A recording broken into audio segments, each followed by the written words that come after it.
Hi everybody, thank you for joining my channel. If you're new here, please hit that subscribe, like this video, leave a comment if you will. I want to talk about the situation that happened with Pastor T.D.Jakes this past Sunday, and how it's deeper than P. Diddy's situation. Like, people are saying, quit playing with God and all of this and that. We have to understand that we have been so bamboozled and lied to on such a large scale, because at the end of the day, pastors around the United States are not telling the 100% facts and truth.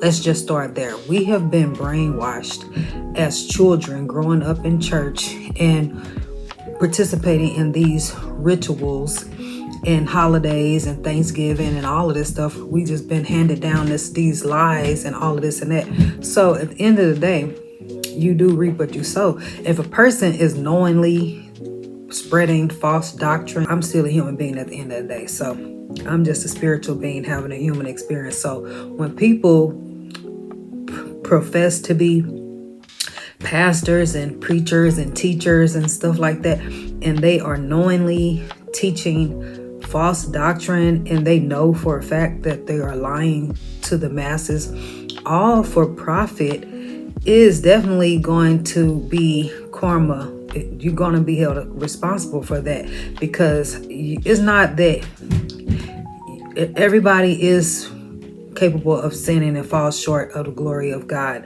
Everybody has skeletons in their closet. All of that is to be understood. But nobody told T.D.Jakes to go out of his way to be portrayed to be one way in front of the world, millions of people, and profit off of that, and then deceive the masses at the same time. You know what I'm saying? Because it's like you were not keeping it real. You wasn't really keeping it real.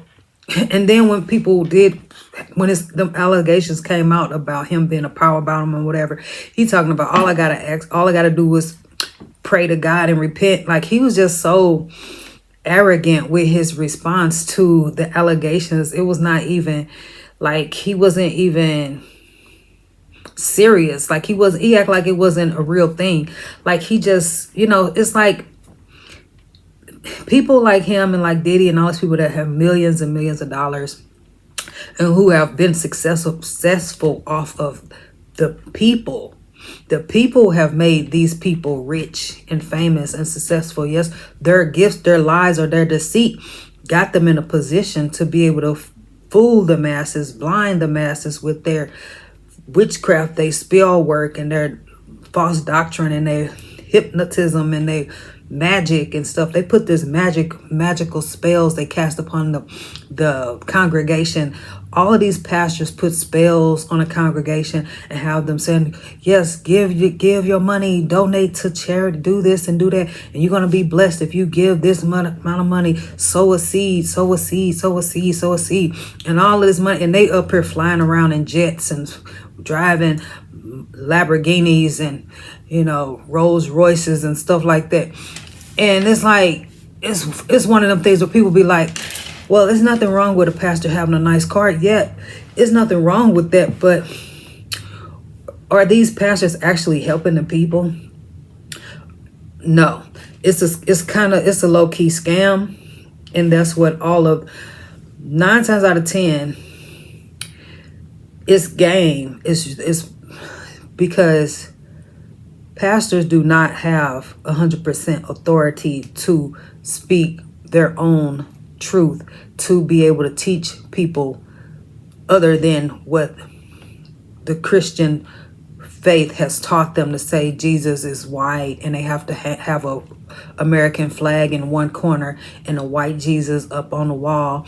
And that's what they have to do in order to get funding. And they have to preach this Christianity doctrine, even though they know for a fact it's not 100% accurate. They know the Bible has been altered more than once and twice. So they know that they say the King James was a slave owner or somebody who's racist or something. Whoever wrote the Bible, whoever interpreted or whatever. It's like, I'm just kind of leery about all of that stuff because it's been tainted so much. It's been defiled so much that it's not 100% true. It's not accurate. And these people of power, they know that it's not true. They know that this stuff is not actual facts and it's not accurate. So if you know that this is not biblically truth, like this is not 100% official, like accurate information, you know this for a fact, but you still teaching this.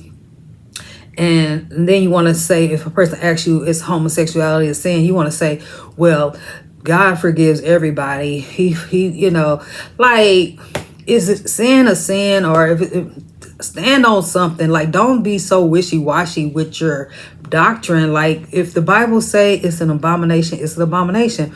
Now, do you practice, am I gonna be hateful or be evil towards somebody who's homosexual? No, but we can't just sugarcoat sin. We can't just accept all sin. It's sin is sin. Sex out of marriage is a sin. So that has to be understood. We can't just try to please the masses just to try to, so people can feel good. No, you're gonna go to hell, and you're gonna first of all, before you go to hell, you're going to suffer consequences in real life. And I don't know how that's gonna look. That's just facts, and that's just, do your research on all of this stuff. Don't just take my word for it, and don't just take and make it sound like somebody's hating, because everybody not hating on gay people or hating on whatever. This is just, if people don't have, this is a wake-up call for people to get their life right. You just can't be doing any and everything you want to do. You just can't do that. It's a sin, and it's a sin. Can't be out here having sex unprotectedly with men and having sex with men on the weekend, and then turn around and preach on the pulpit on Sunday. How does that even make sense? Like, that doesn't, no. You are going to be held accountable for that, because you lying. You're not keeping it real with nobody.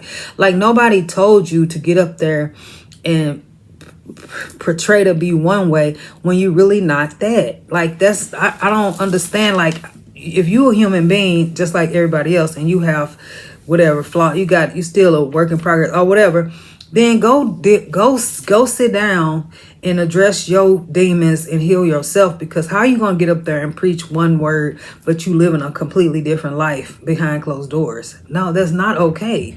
It's not okay, and it's not acceptable on no level, no shape, form, or fashion. So I'm just like, I'm over all of the over being tricked by me having to work a 9-to-5 job and not being able to pay all my bills, and having to pay rent and paying for Uber and all this, and I'm still end up broke, working paycheck to paycheck to paycheck. A change is going to come. I took a break from YouTube, but I just popped on here to make this video about T.D.Jakes and just give my 2 cents on that. This is deeper than the Diddy situation. It's definitely deeper than that. It's the fact that everybody that's did all this dirt in the dark a long time ago is coming to light, because at the end of the day, you know wrong from right, and you knew that if you getting out here preaching and trying to teach somebody, and you're not living right in real life, like, you are walking contradiction, and you hold all these people's livelihoods in your hand. You hold all of these people hold you up to a high standard, but you up here lying to the masses, and you are going to have to be held accountable for that. It's not up to me to judge or nobody else to judge. It's the fact that the Most High sits high and he looks low. The Most High will not be mocked. And if you are a regular human being just like everybody else, then go do regular human being things. Like, nobody told you to put on no suit and tie, and that's for all of the pastors out there. Don't think that you just gonna get money and get rich off of preaching the gospel, the word. Don't think you're gonna make up money or get rich off of millions preaching and tricking the masses, tricking the audience to think that this is just a profit scheme, just a scheme to get money. It's like they just using the Bible just to get money, just to trick people out their money. And that's a problem. That's a real big problem, that a lot of pastors really use the Bible. They slanging it like it's drugs, like they know better than a drug dealer or a pimp. because it's like you're not really helping me solve my life issues. You're not really going to give me the information that I really need. You're just going to keep me coming back for more and more and more, and it's not giving me the real answers that I seek. In reality, like, I've been baptized, I went to church plenty of times, like that's my foundation, but I do know that the business of church is really a business. Like, it's not really, it's a profit to be made.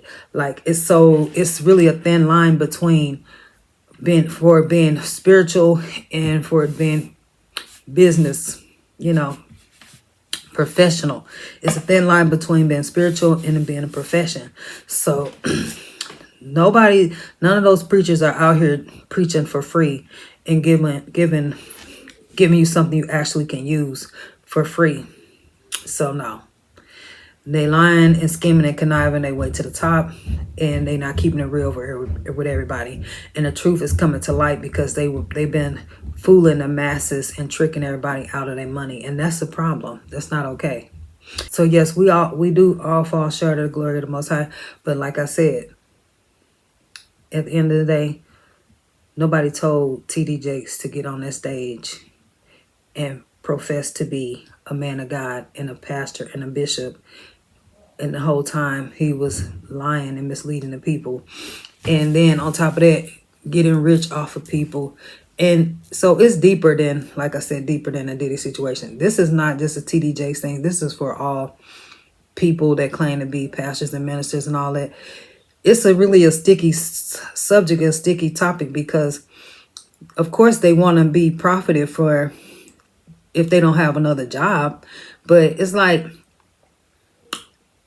spirituality, religion, and business really does not mix. I just don't think religion and business is not a good combination. Like, if you just making money off of selling Bibles, selling Bible course, like making a profit off of that, it's kind of like you kind of let the money go to his head. You kind of he let the money and the power go to his head. A lot of those people let all the money and the fame and the power go to his head, and he probably started off, with the right intentions, but over time his intentions became impure. His intentions changed over time when he started getting all the money and the fame and the power, and it went to his head.